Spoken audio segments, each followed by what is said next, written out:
wabarakatuh. Apa kabarnya hari ini anak-anak? Semoga kita semua dalam keadaan sehat ya. Di sini Ibu akan menjelaskan materi tentang faktor-faktor yang mempengaruhi pertumbuhan dan perkembangan.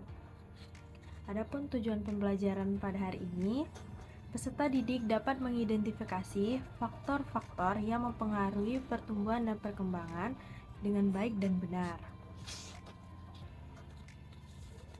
Sebelum itu, marilah kita bersama-sama untuk berdoa. Berdoa mulai. Berdoa selesai. Minggu lalu kita sudah belajar tentang pengertian pertumbuhan dan perkembangan. Adakah dari anak-anak sekalian yang ingat apa itu pengertian dari pertumbuhan? Ya benar, pertumbuhan merupakan proses bertambahnya tinggi, volume, atau massa pada tubuh makhluk hidup yang bersifat kuantitatif. Adapun kehadiran hari ini, Ibu membuat absen di e-learning. Silakan anak-anak absen di e-learning ya. Lalu, apakah anak-anak ada yang tahu apa yang kalian ketahui tentang faktor-faktor yang mempengaruhi pertumbuhan dan perkembangan? Baik tumbuhan atau hewan? Jadi, pertumbuhan dan perkembangan baik dari tumbuhan maupun hewan itu memiliki dua faktor, yaitu faktor internal atau dari dalam dan faktor eksternal atau dari luar. Sekarang kita masuk ke tumbuhan. Apa sih faktor-faktornya? Faktor internal itu kan faktor yang berasal dari dalam tubuh makhluk hidup itu sendiri ya. Nah, faktor internal ini terbagi menjadi dua pada tumbuhan nih. Yang pertama itu ada faktor intraseluler dan yang kedua ada faktor interseluler. Selanjutnya itu ada faktor intraseluler. Nah, faktor intraseluler ini merupakan faktor yang mempengaruhi pada gen. Nah, di mana faktor gen ini diturunkan dari induk ke keturunannya. Yang kedua itu faktor interseluler, di mana faktor yang mempengaruhi hormon. Nah, hormon di sini atau zat tumbuh yang terdapat di dalam ruang antar sel, di mana hormon merupakan hasil sekresi dalam tubuh yang dapat memacu pertumbuhan maupun penghambatan pada makhluk hidup. Selanjutnya ada faktor eksternal. Nah, faktor eksternal merupakan faktor yang berada di luar tubuh tumbuhan.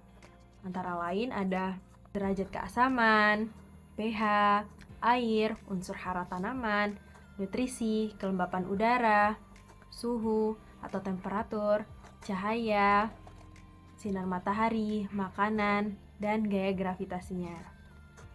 Selanjutnya kita masuk nih ke faktor yang mempengaruhi pada hewan. Oke, yang pertama ada faktor internal. Nah, kita sudah tahu nih, faktor internal ini adalah faktor yang berasal dari dalam tubuh hewan itu sendiri. Nah, faktor internal pada hewan ini ada dua, yaitu gen dan hormon.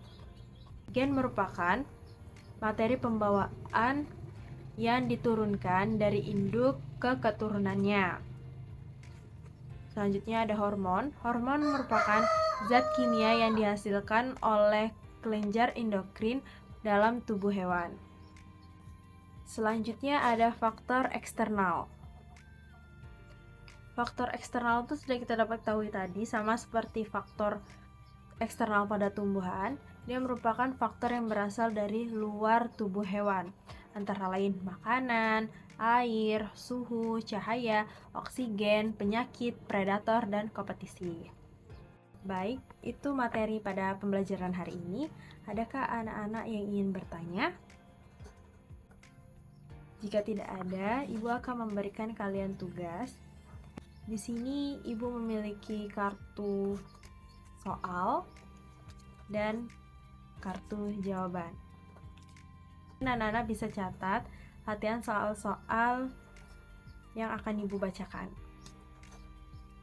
Yang pertama, apa saja faktor yang mempengaruhi pertumbuhan dan perkembangan? Yang kedua, apa yang dimaksud dengan faktor intraseluler?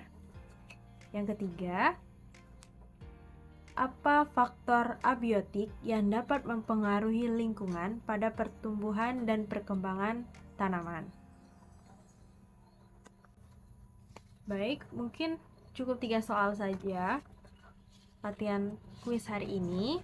Kesimpulan dari pembelajaran hari ini, di mana faktor yang mempengaruhi pertumbuhan dan perkembangan baik tumbuhan maupun hewan ada 2 faktor, yaitu faktor internal dari dalam tubuh hewan atau tumbuhan itu sendiri, dan ada faktor eksternal yang berasal dari luar tubuh hewan maupun tumbuhan itu sendiri.